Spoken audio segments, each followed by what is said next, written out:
We Europeans are 3/4 billion people, spread across more than 50 states. Our shared continent has a dreadful recent history of hate-filled conflict in which millions died, of political borders drawn and redrawn, of clashes between old and new ideologies. It's a continent in rapid transition, but to where? And while there are many signs of hope, there are also many worrying signs of division. This is the story of a man who 1400 years ago brought fresh, radical thinking to a Europe that was in crisis. His ideas saved Europe then. They are needed again today. That man was an outsider who came from what was seen as a primitive and backward land. His name was Columbanus. Columbanus arrived in a Europe that was bitterly divided by religious differences. It was also violently divided by tribal allegiances. People's lives were made considerably worse by very poor leadership in both church and state. In the midst of this chaos, Columbanus offered hope. He and his disciples built monasteries that became beacons of Western learning and civilization throughout the Dark Ages. Columbanus also risked his life when he demanded much higher standards of leadership from very powerful kings, from bishops, and even from popes. And he brought a big idea of unity that offered a solution to division. It's an idea of pulling together in partnership, still capable of inspiring today's secular continent as it struggles to accommodate the diversity of its people. And so I'm following in the footsteps of Columbanus, tracing a journey into a world in crisis nearly 1400 years ago, seeking answers for the often fractured Europe of today.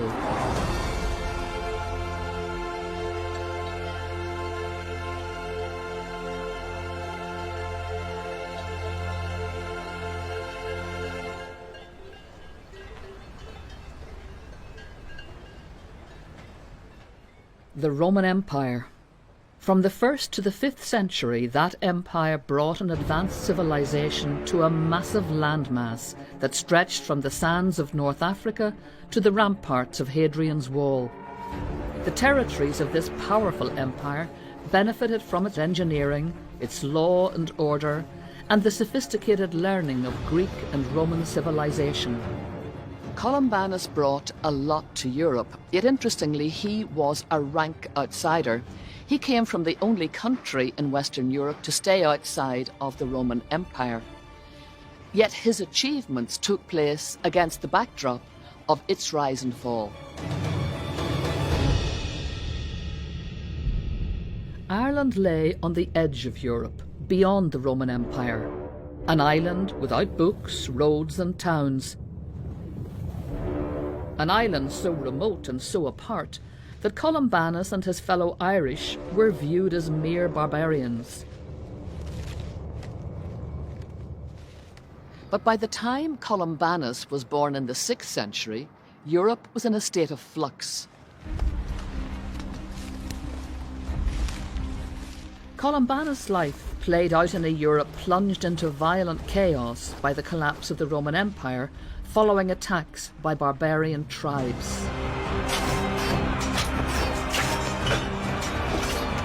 In this Europe of the Dark Ages, his vision, talents and faith had a unique impact.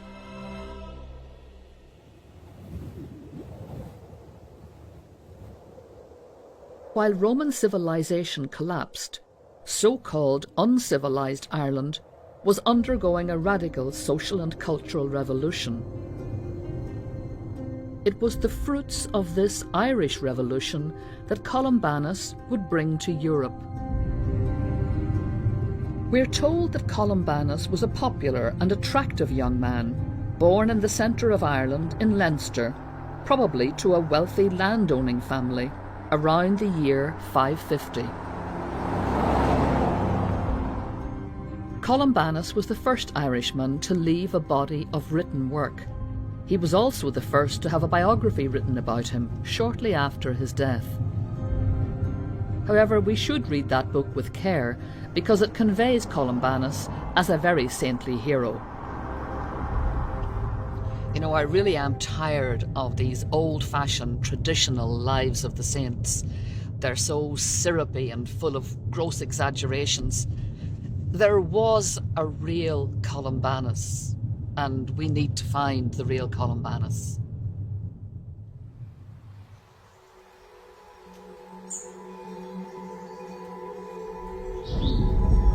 He was born into an Iron Age world. Ancient traditions practiced for centuries were a part of daily life, some primitive and brutal. Recent archaeological evidence reveals that children were ritually sacrificed. But the old ways were changing. This ancient well in County Tyrone was once sacred to the Druids. They saw their religion in the landscape around them, their gods in the trees, fire and water. Around the time of Columbanus, such old pagan traditions were being adopted by Christians, and places like this well also became sacred to them. Archaeologist Edel Brannock believes this adoption of Christianity illustrates that the remote island of Hibernia wasn't nearly as isolated as some people might think. When we think of Columbanus and of his background, in Ireland is a period of a huge explosion of change. We are in touch with the Roman Empire, we're trading, and especially I go back to Leinster and where he's coming from. Down the east coast of Ireland, more and more we, for example, are finding Mediterranean and Gaulish pottery. We also are finding how Christianity may have trickled in with things like the shrines or the relics of saints are obviously being brought in by many people who are Christian. Ireland is getting all sorts of new ideas, and of course the great idea was Christianity. These finds show that Ireland was not isolated, but was trading with the rest of Europe, and with that contact came ideas. Columbanus was born into an Ireland that was absorbing a variety of new outside influences. Tell me about Columbanus's people's faith. What was their faith? The likelihood is that his parents would have been Christian. His grandparents perhaps not. They could have been far more attached to the earlier belief system. So Columbanus is not awakening as a child into just, I suspect, one particular religion. He is in a society that is really in flux.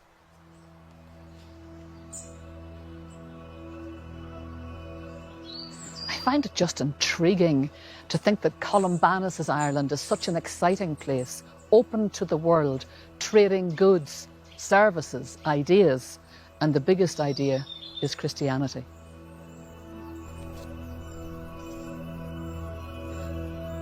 New ideas did not only come from Rome.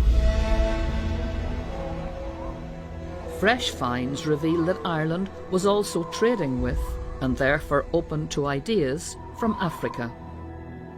Christians had gone off into the wilderness of the desert and forsaken all material comforts to get closer to their new Christian God. These African desert fathers led lives of extreme self-sacrifice, aiming to purify not only themselves, but their religion and their society, and their example inspired young Irish men and women. Ireland did not have deserts, but it did have wilderness.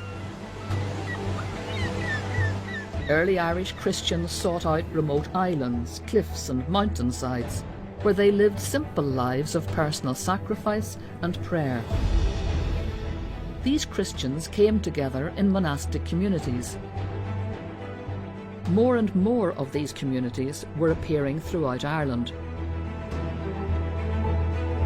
One of the most famous was Bangor Abbey. And it was to here in Bangor that the young Columbanus decided to come, to join this new life of sacrifice and faith and become a monk.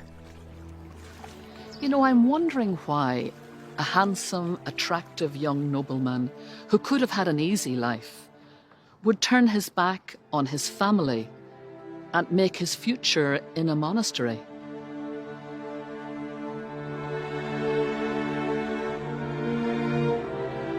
I've come to the church built on the site of Bangor Abbey to discover what exactly Columbanus would have experienced when he first came here. The abbey was only a few years old when Columbanus arrived, but it had already gained a reputation for a tough daily regime. It's a harsh regime. They're coming from a military background, except instead of fighting other people, what they're doing is they're fighting their own bodies and their own temptations. You live separately in individual huts, but you gather together in the church every 3 hours. You don't sleep at night. You're standing guard, and your job is to pray.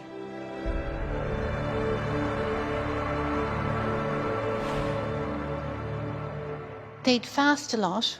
They push themselves to offer themselves up for gods. One of the ways in which they push themselves is they would go into the lake, and they could be standing in the lake, maybe in cross vigil with their arms up, and they could be reciting 100 Our Fathers like that.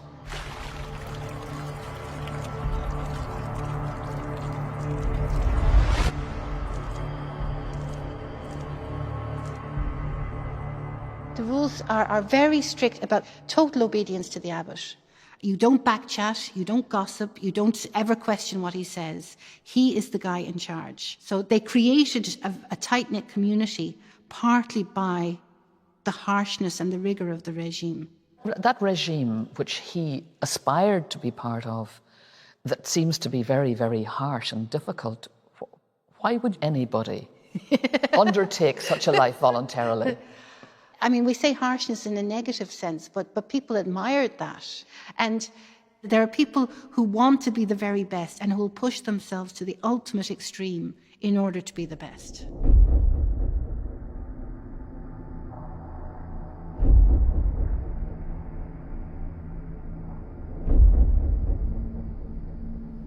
I really do have to admire the fact that Columbanus chose to come to Bangor, to this monastery, because it had the reputation of offering the harshest form of monastic life. That tells us a lot about the character of the man.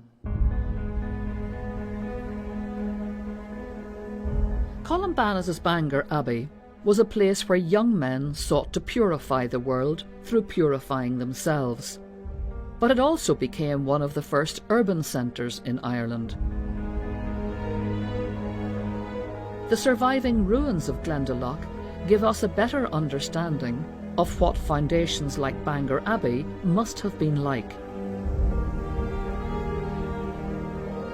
As well as the church, the monks had a refectory where they gathered to eat food produced in the surrounding fields or fished in the loch.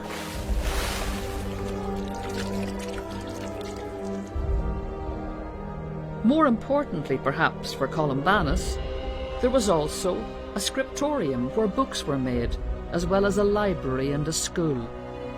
In these places, a depth of scholarship developed, which, through Columbanus, would come to have a major impact on so-called Dark Age Europe. Before his time, we mustn't imagine that Irish culture was ignorant. But what arrived with Christianity wasn't just the knowledge of the three sacred languages, Latin, Greek, and Hebrew, but the whole array of Mediterranean Christian culture that came with it. So Ireland has absorbed and is absorbing this wave of ideas. What does it do with them? Does it do much with them? Oh, it does.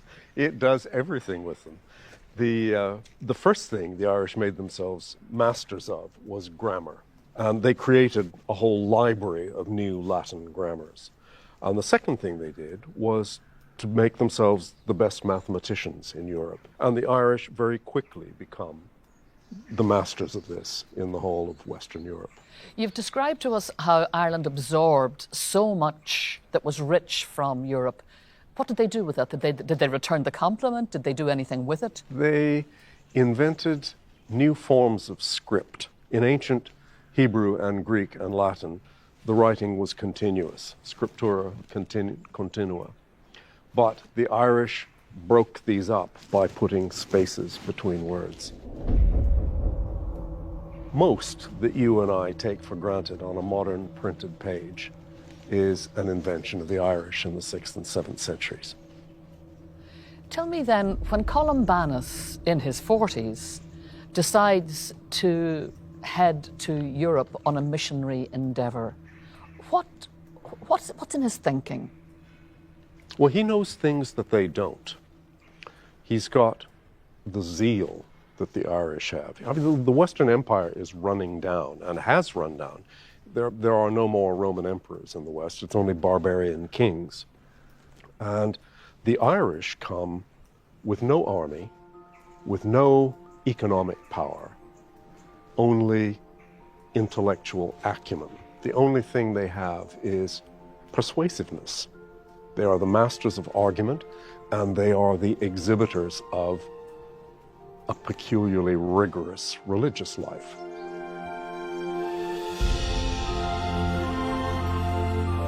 The Ireland Columbanus was leaving behind had, through a mixture of trade, travel and the religious culture of the monasteries, been transformed. No longer a remote wind-swept backwater, it was, by the end of the 6th century, a rich culture buzzing with ideas, the biggest of which was Christianity. The image I have is of an Ireland alive with learning, and Columbanus armed with great scholarship, intense spirituality, wanting to spread this big idea through the power of persuasion and his own personal holiness.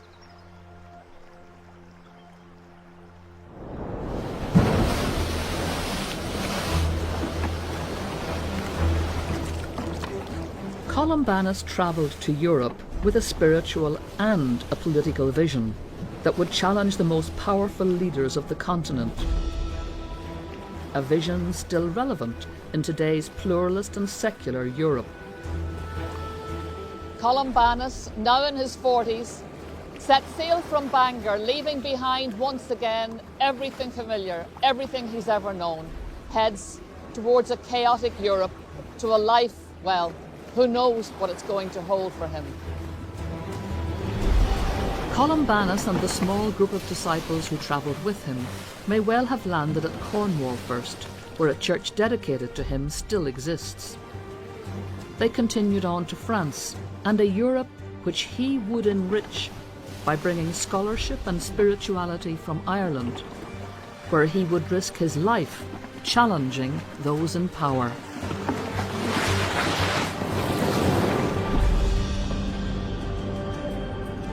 I have come to France to follow in the footsteps of Columbanus. When he arrived here in the 7th century, the continent was controlled by warring tribes. Columbanus is a complete stranger in a foreign land. No one here has ever heard of Columbanus. But he has a mission and he has a vision. And the big question is, where is he going to start?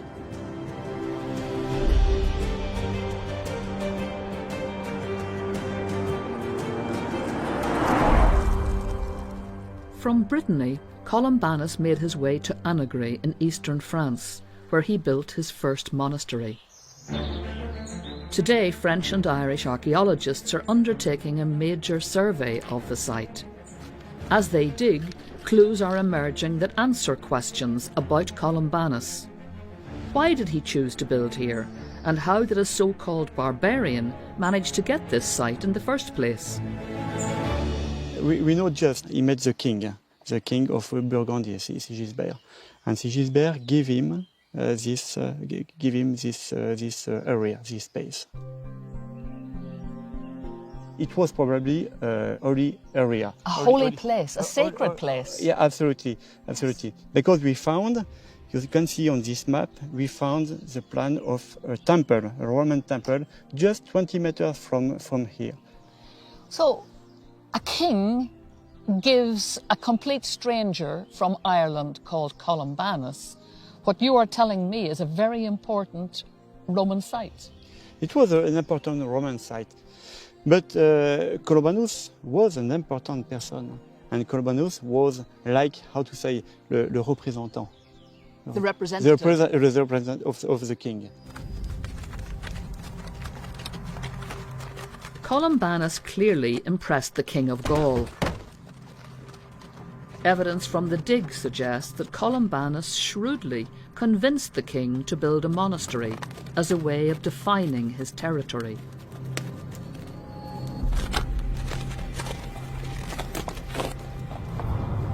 This stranger from Ireland was obviously an astute reader of men. He negotiated fearlessly at the highest level. He navigated a complex political landscape, and he took an ancient pagan site and made it a new, sacred Christian place. We know that Columbanus was a spiritual genius, but now we're finding out that he was also something of a political genius.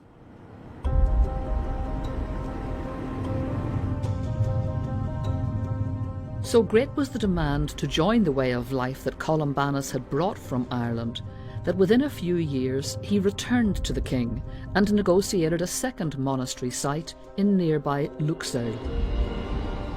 Today it's a thriving town built on a remarkable history.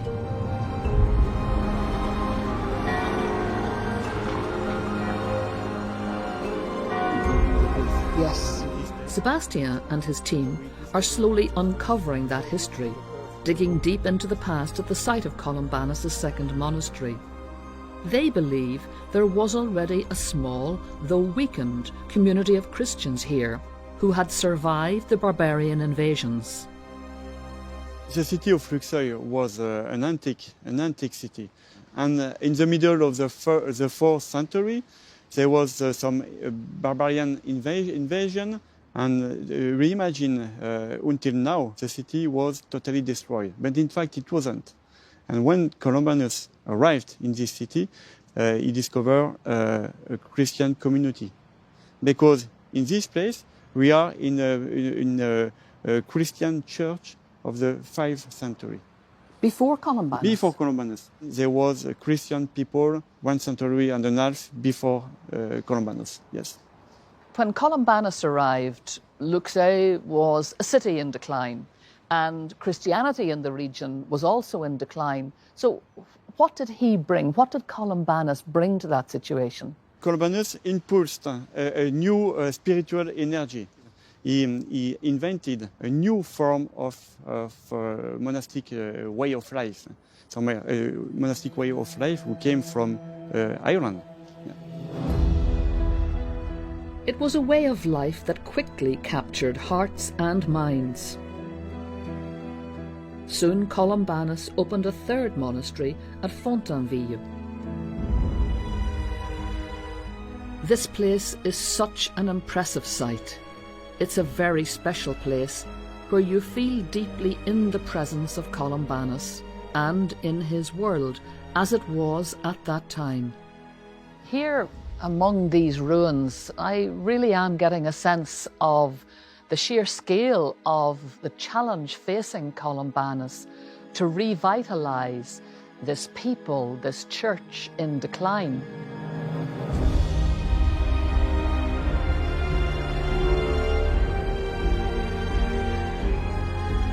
The monastery that Columbanus founded at Luxeuil would grow into one of the most important monastic centres of the early Middle Ages. Over time, Luxeuil became the hub of a network of over 50 monasteries throughout the continent. Voilà. So here we are at the Abbaye Saint-Colomban. Nous arrivons avec le même panneau Cabango. Oh, yes, of course. Sebastian has brought me to the monastic buildings. The interior of the abbey. The popularity and success of Columbanus' way of life was due to more than his enthusiastic spirituality of sacrifice. There was something else which he also brought from Ireland. Luxeuil became a very famous abbey because when Columbanus and the first monks came, they bring with them Scholarship, is the it from scholarship from Ireland. So in Luxeuil, it was like in the monastery in Ireland, with a very important artistic and intellectual life. As soon as they founded the monastery, the elite was sent in this monastery for their education. And why was that? What attracted wealthy parents to send their children here? Because the monks was very have a very good education.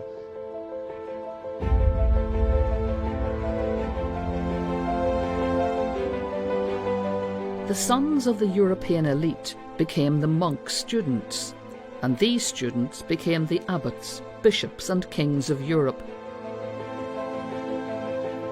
In an age before the printing press, when the only way to preserve books was to copy them, the monastery's scriptorium created lavishly illuminated manuscripts that became celebrated far beyond Gaul.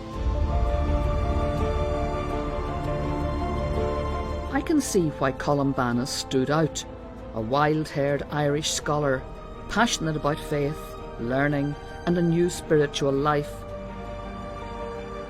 But crucially, he also offered sinners new hope. One tradition that Columbanus brought from Ireland had a revolutionary impact. He taught that people could receive forgiveness from sin time and time again. They need only confess to a spiritual advisor, their unum cara. This was radically different from the Roman tradition of public penance, the sinner clad in sackcloth and ashes, and the belief that sins could only be washed away once.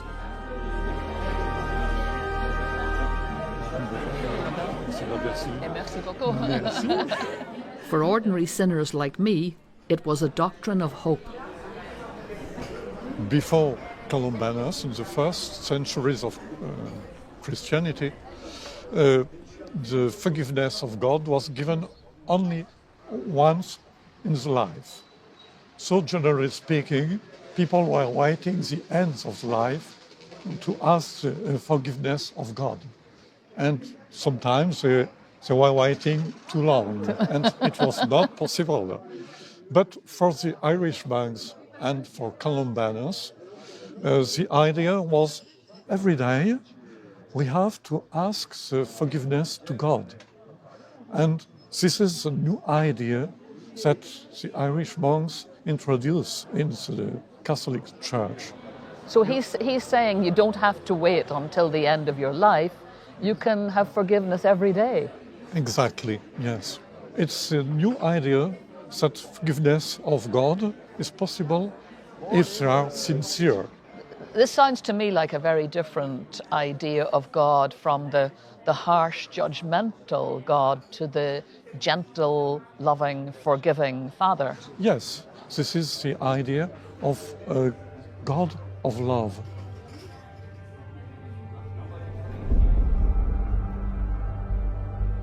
This new idea of God's forgiveness became so popular in France that Columbanus wrote a guidebook called a penitential. It advised what penances an unum cara should assign for specific sins. This innovation became so successful that it eventually was adopted by the wider Christian Church as the sacrament of confession. Columbanus brought other Irish practices and customs that would have been strange to the French, including a different date for celebrating the major Christian festival of Easter. Bonjour. Bonjour. Oh, merci, monsieur. Merci beaucoup. When Columbanus and his monks arrived here in France to make their lives, They looked strange. They had very strange ideas and strange customs. And yet, remarkably, the local people, the ordinary people, really welcomed them and were open to them. And because they were open, they benefited hugely.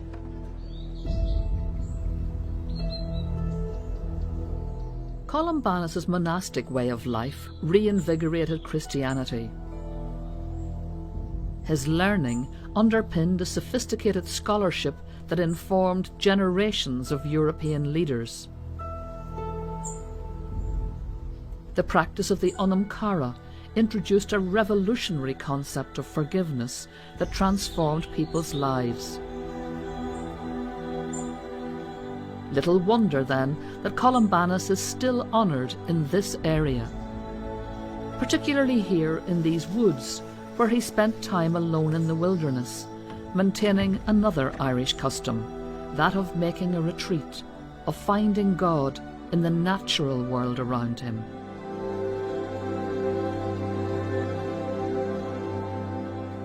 Columbanus came to this very beautiful spot twice a year to prepare for Easter, to prepare for Christmas, to take himself away from the monastery and just to be on retreat.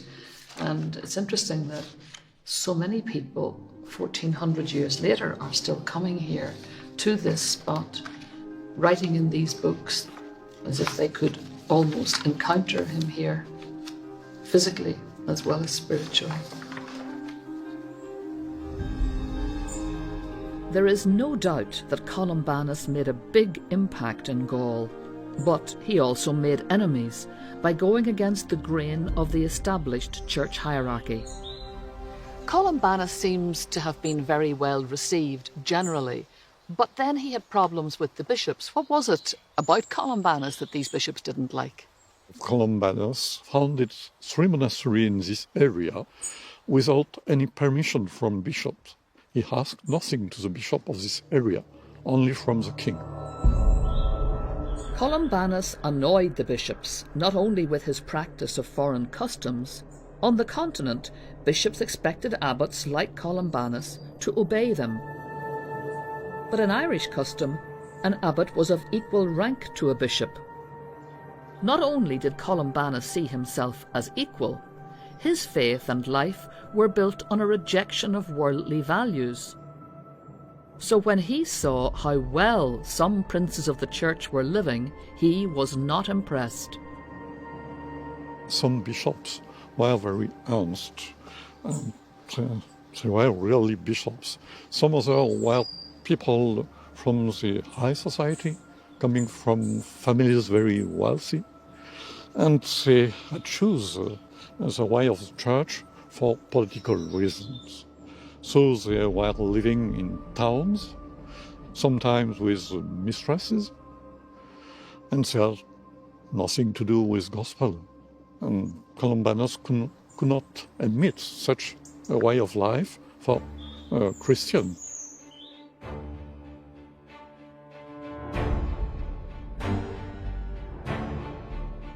The bishops summoned Columbanus to account for his foreign customs. He wrote to them, criticising their comfortable lifestyles and asking them to tolerate his different Irish ways. He advocated unity, writing, "We are all joint members of one body, whether Franks, Britons or Irish, or whatever people we come from." In Columbanus's world, people squabble incessantly over differences. But in these letters, Columbanus sets out a radical new vision in which he challenges people to focus on what unites them, what they share, rather than what divides them.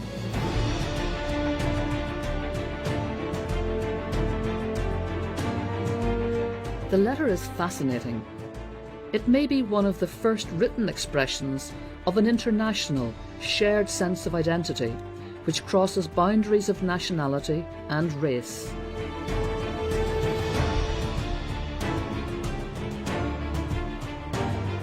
"13 centuries later, in the aftermath of World War II, Columbanus's call for unity between peoples was heard again. With the devastation, hatred and division of war still lingering in the air, European leaders gathered in Luxeuil in July 1950 to mark the 1400th anniversary of the birth of Columbanus, and a new idea was born. On the fringes of that gathering, it is said a secret meeting at this house in Luxeuil was attended by politicians from across Europe, including members of the then Irish government, Sean McBride and Taoiseach John A. Costello.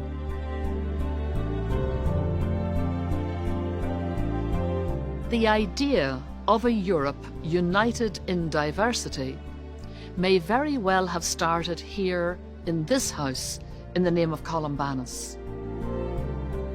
Because at that secret meeting, it is said that the seeds were sown for what became the European Union. During the anniversary celebrations, Robert Schuman, one of the founders of the European Union, said, "St. Columbanus willed and achieved a spiritual union between the principal European countries of his time." And he referred to Columbanus as the patron saint of all those who now seek to build a united Europe.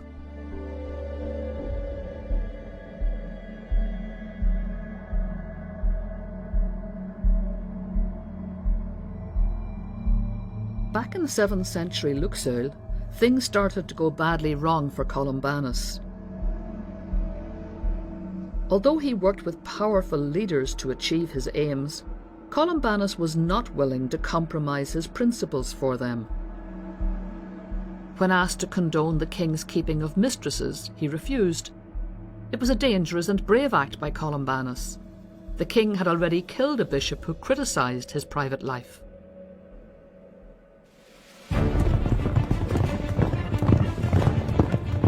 In response, the king seizes Columbanus and the other Irish monks from their monastery and marches them 800 miles to the port of Nantes to be shipped back to Ireland.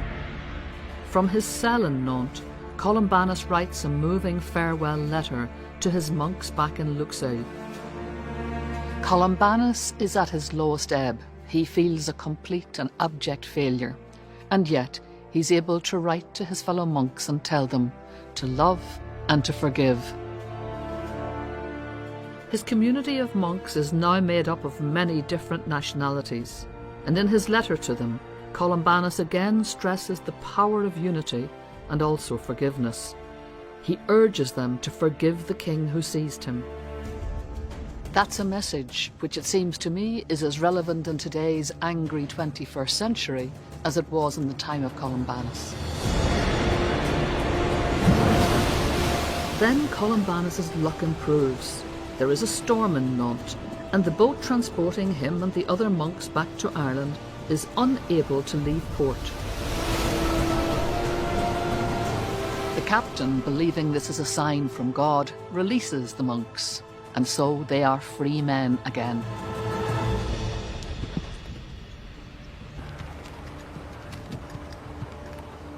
Free, but not free to return to Gaul.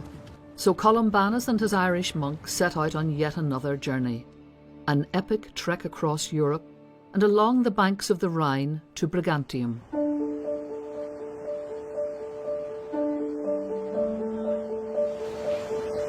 Now called Bregenz, it was here, on the shores of Lake Constance, that Columbanus founded his 4th monastery, once again after negotiations with the local king.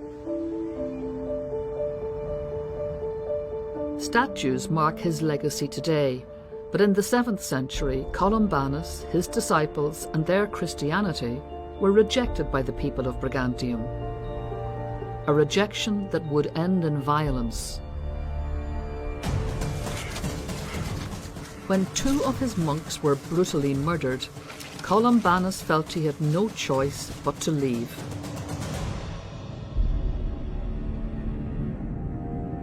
Expelled from Gaul, rejected by Brigantium, cast adrift from the monasteries he had trekked far across Europe to build, at this point Columbanus must have wondered if his life's mission had come to nothing. And yet he did not give up. He was a man of great inner strength, a strength that is revealed in his writing. You spent a lot of your career studying and translating Columbanus. How does he, the person, come across to you in terms of character? I think extremely driven, and what impresses me about Columbanus is really his energy, and the energy comes across very strongly in his writings. And by this stage, Columbanus is a good age. Yeah, he's probably in his early 60s.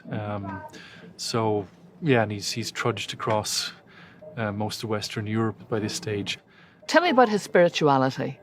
Well, there's something mystical about about some of his writings, the sense that reason alone cannot comprehend God, but also the idea that we are pilgrims on the earth, that we don't really have a home anywhere on earth, and so our life is a journey. And we see this right throughout his kind of religious odyssey on the continent, where he's continually being compelled forward. And Rome and Italy had a very big attraction, and so he talks a lot about Rome in his letters, and not as the seat of empire, but as the Church of St. Peter and Paul. And so he's attracted to Italy.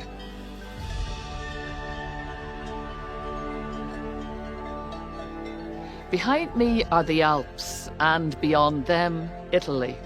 And this wall of mountains, Columbanus has to climb to get to Italy if he's to start all over again.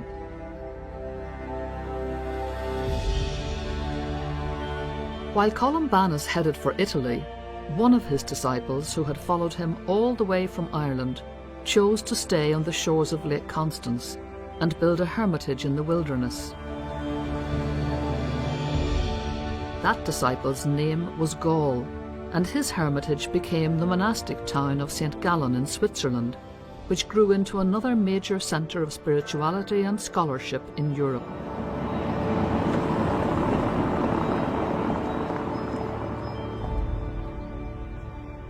In this modern Swiss town, you get a real sense of the impact of those monastic foundations laid down by Columbanus and his disciples, perhaps better than anywhere else in Europe.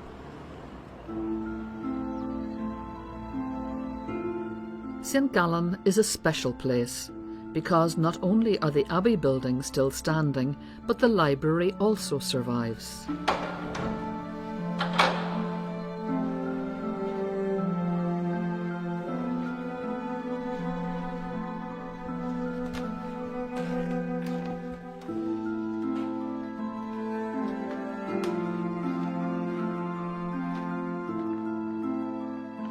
I think the only way to greet this place for the first time, is any time perhaps, is just with complete awe. We've moved literally through centuries here, centuries of thinking, centuries of writing that have influenced our world in Europe and right around the world.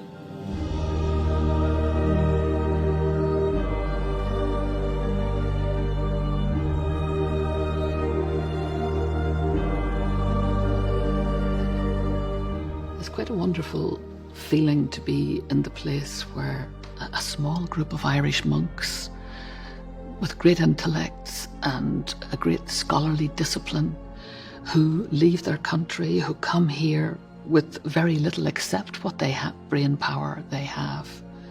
And out of that, they create a tradition of learning, of scholarship, of questioning, a tradition of real formidable intellectual endeavour that continues in this library to this day and is part of Europe's patrimony, is part of the world's intellectual patrimony.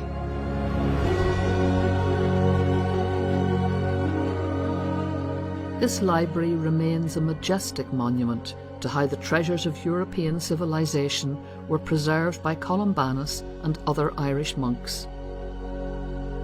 Oh, they played a crucial role throughout Europe, I could say, because before Columbanus arrived on the continent, barbarian tribes like the Vandals had gone through Europe, and they had pretty much destroyed all the civilization of the Roman Empire.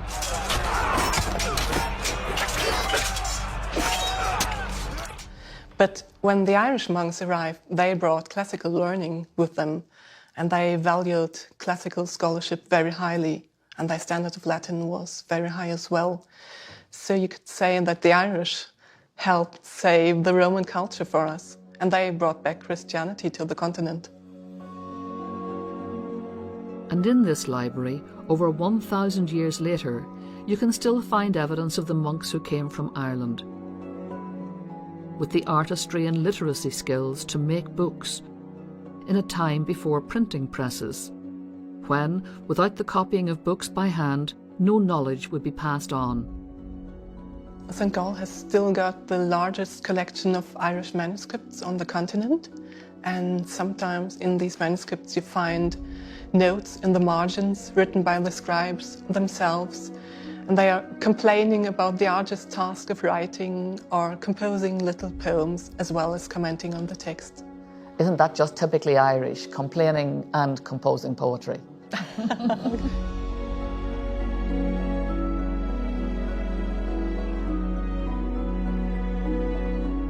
The exquisite artistry and delicate craft of the Irish scribes is alive on the pages of the St. Gallen manuscripts. Each one painstakingly constructed from animal skin, the inks skillfully extracted from minerals and plants. This beautiful old 9th century Latin grammar is written in Irish. It was probably written in Ireland, and it was brought then here to St. Gallen, and of course is a jewel in the crown of the collection here. But it's very interesting. Besides the meticulously written Latin grammar text, those who were writing the text took the opportunity to add their own comments from time to time. On this page, at the top, someone has written in Ogham script, "I had too much beer last night, now I have a headache." And at the bottom, someone has written in Irish a very beautiful poem about his love of nature and how he would love to be outdoors.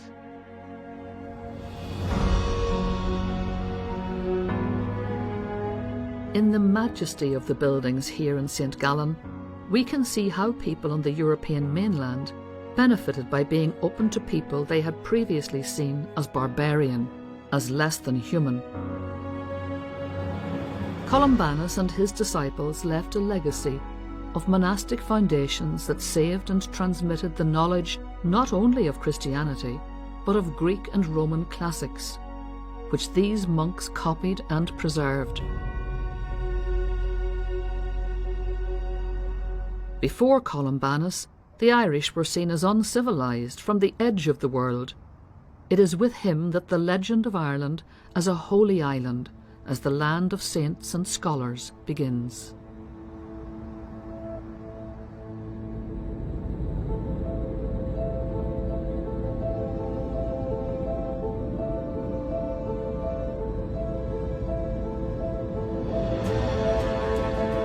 While Gall was left behind in St. Gallen, Columbanus, by then in his 60s, set off on an arduous journey over the Alps into what is now northern Italy.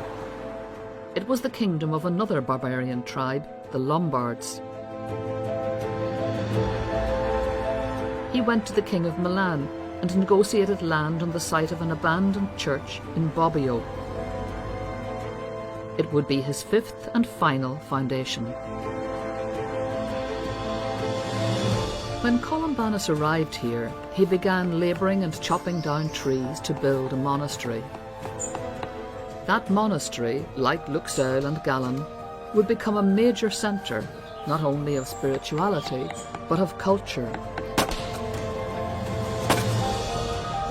And as with his other foundations, contacts between Bobbio and Ireland continued for centuries after Columbanus, with Irish monks following in his footsteps, bringing books and working in the scriptorium.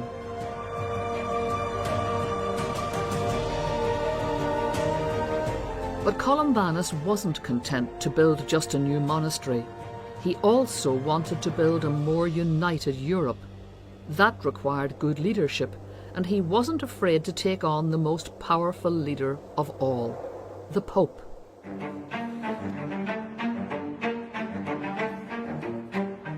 Columbanus had noticed that the European continent was split, not only by tribal and regional divisions, but also by religion. He felt that the situation was made worse by poor leadership of various popes. Columbanus wrote a blistering letter to the Pope in which he told him to wake up, do his job properly, and heal the divisions in Europe caused by his predecessors. Columbanus made clear how he felt the Pope could become a better and purer leader. Tell me about this letter that Columbanus wrote from here to the Pope. What makes Columbanus think he has the right to speak like this to a Pope? Columbanus believes that if you have a leader who is more concerned about material things, about wealth, about status, about prestige, either personal prestige or institutional wealth, status and prestige, that leader is courting disaster, because that leader will take his eye off the ball. He won't lead his people, he will be more interested in wealth and power and prestige. What Columbanus calls on the Bishop of Rome to do is to keep his eye on what really matters, which is about unity, about spiritual leadership, to turn away from earthly concerns. Then and only then can he give heroic, true leadership.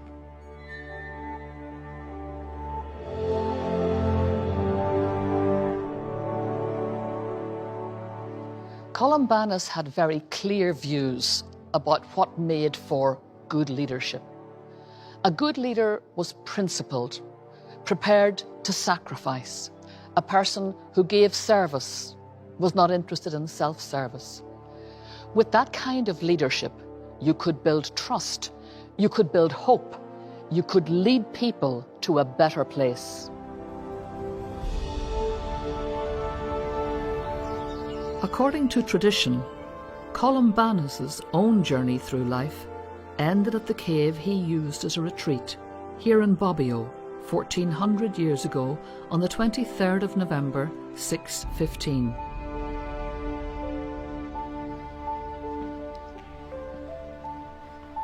This beautiful tomb is the final resting place of Columbanus. It's a very respectful and lovely memorial to a remarkable man, but it's not the legacy or the memorial that Columbanus would have wished. What he wished for is that the seeds of his thinking would gather momentum through the generations, transforming how we relate to each other.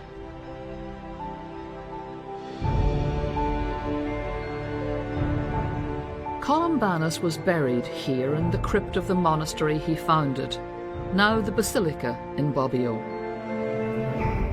1400 years later, these buildings are no longer part of the monastery. They are, however, used as a school for the young people of Bobbio.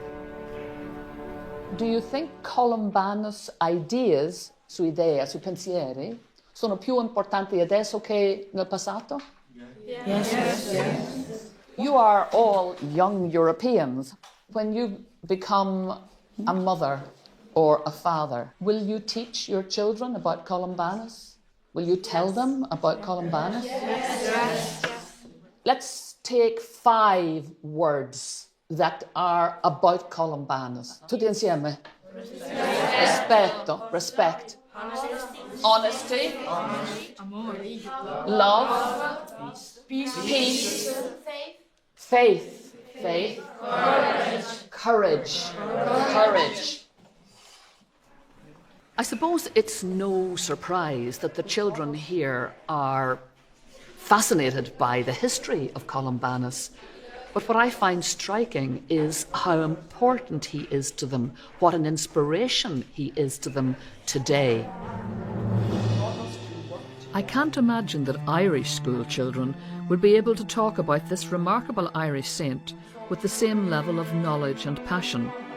That's a great pity, and a sign that there is important work to be done to re-establish Columbanus' legacy in his native land.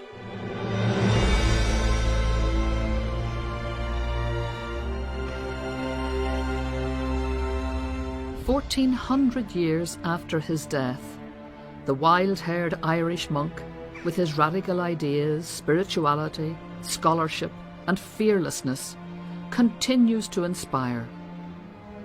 But where did his inspiration come from? I think I'm still searching for the key to Columbanus. What would you say that key is? It's actually very simple. His principles are about harmony in diversity, and his ideas go back way beyond Christianity. People in the ancient world saw tremendous variety and tremendous diversity in the world about them. And Columbanus takes over these ideas and he talks about the diversity among human communities, among peoples, among nations. But if they work together in peace and in harmony, it makes life possible for everybody. He uses an image of a choir, doesn't he? Yeah, the image of the choir was popular in political rhetoric of the ancient world. Different people singing different notes. In polyphony, you've people, different registers, people with different abilities. But the result is a harmonious sound.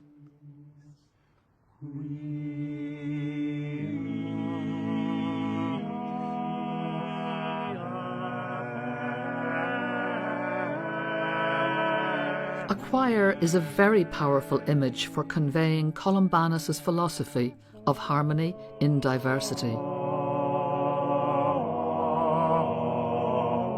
In Columbanus' view, sameness and monotony were boring and banal, and diversity was to be celebrated.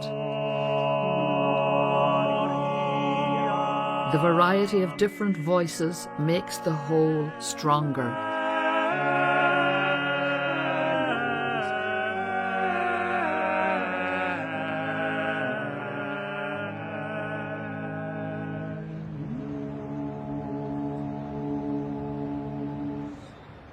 Columbanus never made it to Rome, but his ideas certainly did, and they still offer solutions in today's fragile Europe. Although modern technology and globalization are bringing us closer together, we remain fearful of difference, of religion, nationality, culture, even of sexuality. Columbanus' story suggests that we should embrace and learn from these differences and recognise the common humanity that unites us. Being open to the other benefits us as individuals and as a society.